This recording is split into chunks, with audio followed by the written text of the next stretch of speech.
ప్రస్తుతం మనతో పాటు ఉన్నారు mother foundation chairman Sanjay Reddy madam ఉన్నారు. మేడంతో మాట్లాడే ప్రయత్నం చేద్దాం. మేడం నమస్తే మేడం. చెప్తాము. మేడం రీసెంట్గా చూసుకుంటే గరకపాటి గారి ఇష్యూ ఇప్పటికీ వైరల్ అవుతా ఉంది. గుడ్డు గురించే చాలామంది మాట్లాడుతూ ఉన్నారు. అంటే రైస్ పెట్టడం ఎందుకు, గుడ్డు పెట్టడం ఎందుకు, వాళ్ళకి దండగా అనేటట్టు మాట్లాడుతూ ఉన్నాడు ఆయన. ఈ వ్యాఖ్యలపై మీరేం చెప్తారు? ఇప్పుడు గరికపాటి గారు అంటే అందరికీ చాలా రెస్పెక్ట్ ఉంది. ప్రవచనాలు చెప్తారు, కొంచెము నీతులు చెప్తుంటారు, ఒక సూక్తులు చెప్తుంటారు. అది మంచిగా అనిపిస్తుంది. కానీ మనం ఏది మాట్లాడితే అదే బాగుంటుంది. అన్నిట్లో మనం దూరినాం అనుకో, ఇదేంటంటే అసలు ఇది గవర్నమెంట్ స్కూళ్ళల్లో మిడ్ డే మీల్స్ అనేది దేశవ్యాప్తంగా ఒక మంచి పేరు వచ్చింది. వాస్తవానికి గవర్నమెంట్ స్కూల్ ఎవరు చదువుకుంటారు? బీద వాళ్ళ చదువుకుంటారు. ప్రైవేట్ స్కూళ్ళల్లో బాక్సులు తీసుకొని పోతారు, కార్లలో దింపుతారు, స్నాక్స్ పెడతారు, టిఫిన్స్ పెడతారు, ఇంకేమో పెడతారు, ఇంకేదేదో పెడుతుంటారు. వాళ్ళకి కాదు. ఒకసారి గరికపాటి గారిని ఆ సింహాసనం మీద నుంచి దిగి ఇక్కడ గవర్నమెంట్ స్కూల్లో చదువుకునే పిల్లలు వాళ్ళ ఇళ్ళకి పోయేసి వాళ్ళ స్థితిగతులు ఏం తెలుసుకుంటే బాగుంటుంది. ఇష్టం వచ్చినట్టు నోరు ఉంది కదా అని ఇప్పుడు ఏంటంటే నేనేమన్నా అందామన్న వయసులో పెద్దవాళ్ళు, కానీ మతిస్థిమితం కోల్పోయినలాగా మాట్లాడుతున్నాడు. ఇప్పుడు మధ్యాహ్నం భోజన పథకం అనేది ఎవరు భిక్ష మీద బతకట్లేదు, వాళ్ళ హక్కు అది, పిల్లలకి హక్కు అది. ఇవాళ ప్రజలంటే ఎవరు? గవర్నమెంట్ అంటే ఎవరు? ప్రజలు. వాళ్ళ సొమ్ము వాళ్ళు తింటారు. గరికపాటి ఇంట్లోకి లేని తీసిస్తలేడు. ఆయన ఆస్తి ఏమి రాసిస్తలేడు.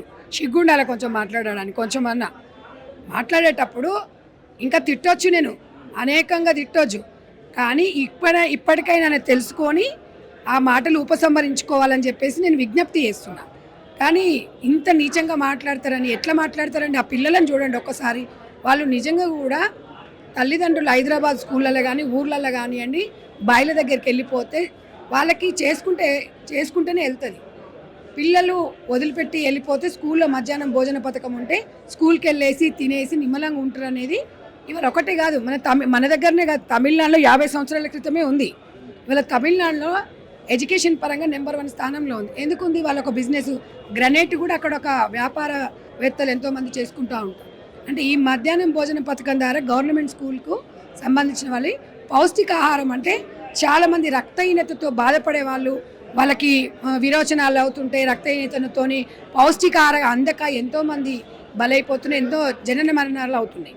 అయితే ఆ మరణాలు ఇచ్చినప్పుడు ఇదంతా ఏంటంటే కనీసం ఒక బాధ్యతగా గవర్నమెంటు భుజస్వందాల మీద వేసుకొని ఈరోజు ఒక గుడ్డు అసలు ఇంకొక విషయం ఏంటి తమ్ముడు, నాకు గరికపాటు మీద ఎంత నాకు ఇక వస్తున్నాయి మాటలు, కానీ ఒక శోభనం పెళ్లి కొడుకు అని ఒక చిన్నపిల్లలు చదువుకునే పిల్లల్ని శోభనం పెళ్లి కొడుకు బుద్ధి ఏమైనా సిగ్గు ఏమైనా ఉందా? వాడేదో మతిస్థిమితం లేకుండా మాట్లాడితే కిందున్న వాళ్ళు సప్పట్లు కొడతారు. శరం ఉండాలి, సిగ్గు ఉండాలి మీకు కొంచెం అన్న. ఏం మాట్లాడుతున్నారు అయ్యా? మీరు ఏం సూచన ఇస్తున్నారు? ఇగో మనం ఇట్లా చప్పట్లు కొడితేనే ఇగో ఇలాంటి వాళ్ళు ఇట్లా తయారవుతారు. కాబట్టి ఒక్కసారి గరికపాటి చేసిన ప్రవచనాలు వినండి, కానీ ఎవరి మర్త మీద వాళ్ళ మీద కాదు. చిన్నపిల్లలు దేవుళ్ళతో సమానం. చిన్నవాళ్ళు కానీ పెద్ద కానీ గవర్నమెంట్కు స్కూళ్ళు అంటే ప్రజాస్వామ్యంలో చాలామంది ఇవాళ బీద వాళ్ళు వస్తున్నారు.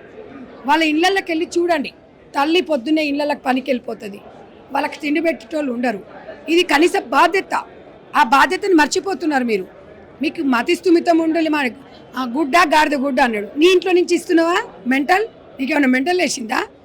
పౌష్టికాహారం గుడ్డులో ఉంటుందో తెలుసా నీకు? నువ్వు వెజిటేరియన్ ఉండొచ్చు, కానీ ఇవాళ మన బాధ్యతగా మన వాళ్ళ హక్కుగా వాళ్ళు తింటున్నారు. ఇవాళ నువ్వు ప్రభుత్వానికి ఒకవేళ సూచన ఇవ్వాలనుకుంటే సరే, గవర్నమెంట్ టీచర్లకు ఇబ్బంది కలుగుతుంది, లెక్కలు రాయాలన్నా ఇది రాయాలంటే ఒక సూచన ఇవ్వు ఒక పెద్ద మనిషిగా. ఒకవేళ లక్షల జీతాలు ఇస్తున్నాము, వాళ్ళని మనము పిల్లలకి వాళ్ళ చదువుకు ఉపయోగించుకోవాలి, వాళ్ళ టైం వేస్ట్ కావద్దు అన్నప్పుడు ఒక సూచన ఇవ్వు. ఆ సూచన ఎవరైనా పాటిస్తారు? గవర్నమెంట్ సలహా చెప్పండి. నేను కూడా ఒక సలహా చెప్తున్నా గవర్నమెంట్కి. శిశు సంక్షేమ శాఖ వాళ్ళు ఈ మిడ్ డే మీల్స్ది బాధ్యత తీసుకొని తర్వాత ఇంకా ఫుడ్ కమిషన్ వాళ్ళు ఇది తీసుకుంటే బాగుంటుంది. కానీ టీచర్స్ బాధ్యత లేదని కొంతమంది అంటుంటారు. టీచర్స్ బాధ్యత అందరికీ ఆహారం అందిందా లేదా అనేది కూడా చూసుకోవాల్సిన బాధ్యత. అంటే వాళ్ళు టైమింగ్స్ ఏంటంటే ఈ ఫుడ్కి సంబంధించింది రాయడము, రిపోర్ట్ చేయడము, ఇట్లా దానివల్ల కొంచెం టైం వేస్ట్ అవుతుందేమో అనిపించింది. అది నాకు వ్యక్తిగత అభిప్రాయం. అలాంటి సూచనలు సలహాలకి ప్రభుత్వానికి ఇస్తే నష్టం ఏం జరగదు. కాబట్టి కానీ ఇవాళ వాళ్ళ హక్కుగా వాళ్ళు తినేది అన్నం నోట్లో నీళ్ళు పోస్తున్నారంటే నీలాంటి దళిద్రులే. ఇవాళ మనం ఒక్కటే ఆలోచించాలి. ఇష్టం వచ్చినట్టుగా నోరుంది కదా అని మాట్లాడేసి ఏదో వీళ్ళు సపోర్ట్లు కొడుతున్న నేనేది మాట్లా జల్తుందని కాదు. కొంచెము మీనింగ్ ఉండాలి మాట్లాడే దాంట్లో. అరే ఒక్కడనే మెచ్చుకుంటున్నాడే నేను? ఇప్పుడు వాళ్ళకి తిండి లేక కట్టుక దరిద్రంలో ఉన్నారు అందరూ. 54% తెలుసా ఇవాళ దేశంలో పౌష్టికాహారం అందక ఎంతమంది ఉన్నారు. ఇవాళ అందరం గవర్నమెంట్ స్కూళ్ళలో చదువుకోవాలి వచ్చిన వాళ్ళమే. ఆ మాత్రం బుద్ధి ఉండక్కర్లా, జ్ఞానం ఉండక్కర్లా. ఆయన ఆస్తులు ఏమైనా రాసి ఇచ్చిండు అంటే నువ్వు మంచిగా ఎంజాయ్ చేస్తావు, నీకు అందరు ఉండాలి, నీకు అన్ని రావాలి, అన్ని పథకాలు ఉండాలి, అన్ని ఉండాలి, మంచిగా సింహాదను ఏసీలకి వెళ్ళి బయటకు వచ్చి గుడిసెల దగ్గర పోయి చూడు, రోడ్ల మీద ఎంతమంది బతుకుతున్నారు, తిండి లేక అల్లాడుతున్నారు. నువ్వు ఒక మాట చెప్పినవయ్యా ప్రవచనం, అన్నదానానికి మించిన దానం లేదన్నావు, మర్చిపోయినావా? నీతి నియమాలు చెప్పంగానే అయిపోదు, పాటించాలి. అన్నదానం అనేది గొప్ప దానం. అన్నదానంలో ఇలా వాస్తవం. నువ్వు ఎంత కష్టపడు, నువ్వెంత చెయ్యి, నువ్వెంత పెద్ద అది ఉండదు, తిండికి మించింది ఏం ఉండదు. అది గుర్తుపెట్టుకొని మాట్లాడాలి. 100% తిండి కోసమే వస్తారు. ఏంటంట నువ్వు నీ ఇంట్లో నుంచి ఏమైనా ఇస్తున్నావా చెప్పు. 100% పిల్లోడికి ఆకలి తీర్చేది దేశంలో వజ్రాలు వైడీరాలు ఇస్తే చాలు అని ఎవడు అనడు. ఒక అన్నం కడుపు నిండా పెడితే చాలు అంటారు. అది నేర్చుకో. నువ్వు చాలా ప్రవచనాలు చెప్తావు, వక్తలు చెప్తావు. ఏం మాట్లాడినా కొంచెం సిగ్గుశరం ఉండాలి మాట్లాడేటప్పుడు. నీ వయసుకు గౌరవించాలి అనిపిస్తుంది. ఆ వయసుకు 100% మేము గౌరవిస్తాం, కానీ ఇలాంటి మాటలు మాట్లాడిన గౌరవించాం. వయసుకు తగ్గట్టు మాట్లాడాలి. చిన్నపిల్లల నోళ్ళు కొడతావు అయ్యా నువ్వు? వాళ్ళకి అన్నం పెడుతుంటే నీ కళ్ళు మండుతున్నాయా నీకు? ఏదో నీ బుక్స్ అంటావు. బుక్స్ కావాలి, వాళ్ళకి సంబంధించిన యూనిఫామ్స్ కావాలి. యూనిఫామ్ అనే వ్యవస్థను ఎవరు తీసుకొచ్చిండ్రు? బీదోళ్ళు గొప్పోళ్ళు సమానంగా ఉండాలి అనే నినాదం తీసుకొచ్చిండ్రు. ఆ మాత్రం ఇంగిత జ్ఞానం లేదా? మనము ప్రభుత్వ పరంగా మనము వాళ్ళని ప్రోత్సహించాలి.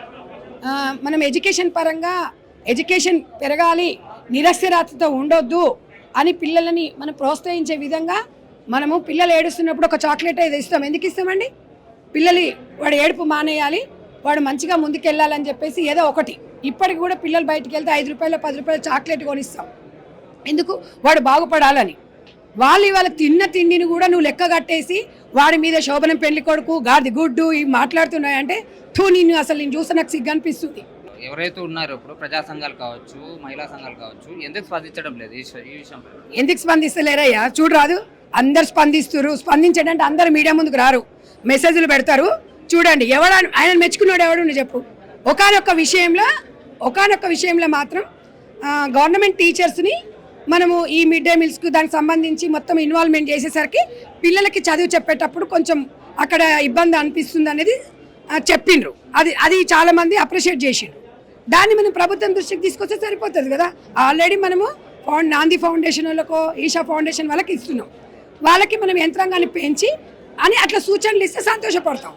కానీ పిల్లల నోటి దగ్గర అన్నము గుంజుకొని వాళ్ళకి అది పెడుతున్నామని చెప్పి బీదల కడుపులు కొడతామంటే నిన్ను అంటారు. ఇట్లా కాదు, ఈ ఓడోడో పెద్ద వచ్చి చెప్తున్నారు, కానీ నోరు జాగ్రత్త పెట్టుకోవాలి.